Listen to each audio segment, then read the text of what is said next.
Bonjour, dans cette vidéo je vais vous donner une technique pour gagner presque à tous les coups au jeu des bâtonnets. Alors pour commencer, le jeu des bâtonnets c'est un jeu que vous avez peut-être vu dans Fort Boyard, c'était une des épreuves des maîtres du temps. C'est un jeu qui se joue habituellement avec 20 bâtonnets, mais il existe des variantes avec 21, 18 ou 16 bâtonnets, et en ce qui me concerne, dans le cadre de mon travail d'animateur, j'ai souvent fait des parties à 10 bâtons avec les enfants pour simplifier un peu le jeu, pour dynamiser les parties et pour pouvoir faire passer plus d'enfants. Les règles du jeu des bâtonnets sont les suivantes, il y a deux joueurs face à face qui vont jouer l'un contre l'autre, entre eux sont posés 20 bâtonnets, à tour de rôle chaque joueur peut retirer 1, 2 ou 3 bâtonnets, et celui qui retire le dernier a perdu. C'est un jeu de stratégie auquel on peut facilement gagner si on connaît la technique. Et la technique la voici. Si à chaque tour vous laissez un nombre précis de bâtonnets, vous verrouillez la partie et vous êtes sûr de gagner. Le nombre de bâtonnets que vous laissez doit toujours être égal à un multiple de 4 plus 1.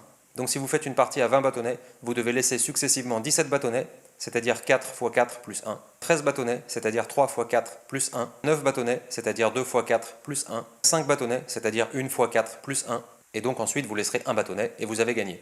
Pour une partie avec 20 bâtonnets, si c'est vous qui commencez et que vous prenez 3 bâtonnets, vous prenez le 20e, le 19e, le 18e, vous en avez laissé 17, c'est bon. Donc si votre adversaire prend le 17e, il en reste 16, vous prenez le 16e, le 15e, le 14e, vous en laissez 13, c'est bon. La partie est encore verrouillée, vous êtes toujours sûr de gagner. Mais si votre adversaire avait pris 2 bâtonnets, s'il avait pris le 17e et le 16e, vous auriez pris le 15e et le 14e, ça sera revenu au même. Et s'il avait pris 3 bâtonnets, le 17e, le 16e et le 15e, vous auriez pris le 14e et il serait resté 13 bâtonnets comme dans les cas précédents. Si vous respectez bien la règle, le schéma se reproduit jusqu'à la fin du jeu, et on peut constater que chaque fois que votre adversaire vient de jouer, votre coup suivant doit être en conséquence. Le total de bâtonnets retirés par votre adversaire puis par vous doit être égal à 4. Si votre adversaire a retiré un bâton, vous en retirez 3. Si votre adversaire a retiré 2 bâtons, vous en retirez 2. Si votre adversaire a retiré 3 bâtons, vous en retirez 1. Cette règle s'applique évidemment aux autres variantes, que vous commenciez vos parties avec 21, 18, 16, 10 ou n'importe quel autre nombre de bâtons, il faudra toujours laisser un nombre de bâtonnets égal à un multiple de 4 plus 1. On peut donc constater que si vous commencez la partie et que vous appliquez la règle, vous êtes sûr de gagner. Donc on peut en conclure que quelqu'un qui connaît la règle est sûr de gagner s'il commence la partie. Par contre, si vous jouez contre quelqu'un qui connaît lui aussi la règle et qu'il commence la partie, vous êtes sûr de perdre, s'il applique la règle. Et de toute façon, faire une partie entre deux personnes qui connaissent la règle n'a aucun intérêt, car on sait dès le départ que celui qui commence va gagner.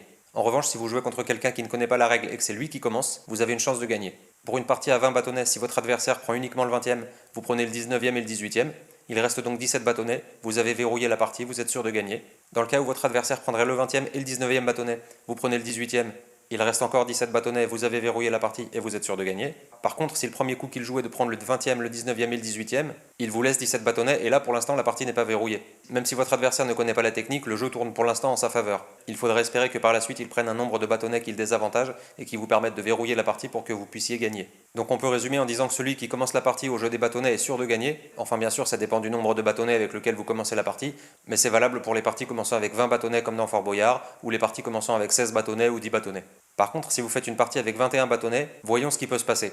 La partie commençant avec 21 bâtonnets, 21 est déjà un multiple de 4 plus 1. Donc dans ce cas-là, celui qui commence la partie est désavantagé.